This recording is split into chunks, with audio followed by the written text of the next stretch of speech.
সবাইকে খুশি করার চেষ্টা করে কোনো লাভ নেই, কারণ প্রদীপের নিচেই থাকে জমাট বাঁধা অন্ধকার। পৃথিবীর সবচেয়ে কঠিন কাজ হলো নিজেকে প্রমাণ করার চেষ্টা। মুখ বন্ধ রাখলেই কিন্তু অনেক বিপদ এড়ানো সম্ভব। কেবলমাত্র সেই ব্যক্তিকেই সাহায্য করা যায় না যে অন্যকে দোষ দেয়। যে রোগ হৃদয়ে বাস করে সে রোগ কি আর ওষুধে ছাড়ে? স্বার্থ যেখান থেকে শেষ, বদনাম ঠিক সেখান থেকেই শুরু। পৃথিবীর সবচেয়ে তীব্র শোক হচ্ছে জীবিত মানুষকে হারিয়ে ফেলার শোক। মানুষ থেকে মানসিক রোগী বানিয়ে দেওয়া মানুষগুলোকে আমরা ভালোবাসার মানুষ বলি। কত বোকা আমাদের হৃদয়!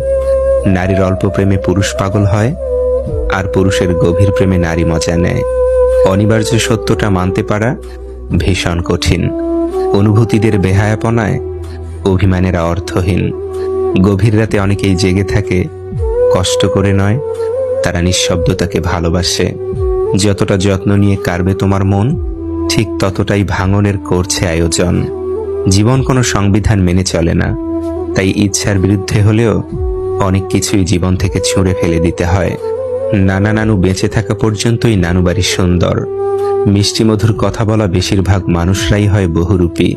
সত্যি অদ্ভুত জীবন, কখনো হাসির পূজারি, কখনো কান্নার লুকোচুরি, কখনো আবেগে ভরা এই মন, আবার কখনো বিবেকের কাছে হেরে যায় এই জীবন। তারাই আপনার অতীত নিয়ে কথা বলবে, যাদের আপনার বর্তমান নিয়ে কথা বলার যোগ্যতা নেই। আপনি যেভাবে জীবনযাপন করছেন সেটা অনেকের স্বপ্ন, তাই হতাশ না হয়ে শুকরিয়া আদায় করুন। যত সুন্দর ভাবনা তত সুন্দর মানুষ। চেহারা তো আবরণ মাত্র। যে আঘাত দেয় সে ঠিক ভুলে যায়, কিন্তু যে আঘাত পায় সে শত চেষ্টা করেও ভুলতে পারে না। ক্ষণিকের জন্য হাত ধরা মানুষের অভাব হয় না, অভাব হয় শুধু হাত ধরে শেষ পর্যন্ত দাঁড়িয়ে থাকা মানুষের। ভালো হয়ে থাকাটা কঠিন কিছু না, কিন্তু অনেক খারাপের মাঝে ভালো হয়ে থাকাটা অনেক কঠিন। নিজেকে নিচে নামিয়ে অন্যের পছন্দের হওয়ার চেয়ে আত্মসম্মান রক্ষা করাটা বেশি ভালো। আয়নার কাঁচ যদি ঝাপসা থাকে, নিজের মুখটা স্পষ্ট দেখা যায় না। তেমনি মনটা যদি না পরিষ্কার থাকে, কাউকেই আর ভালো মনে হয় না।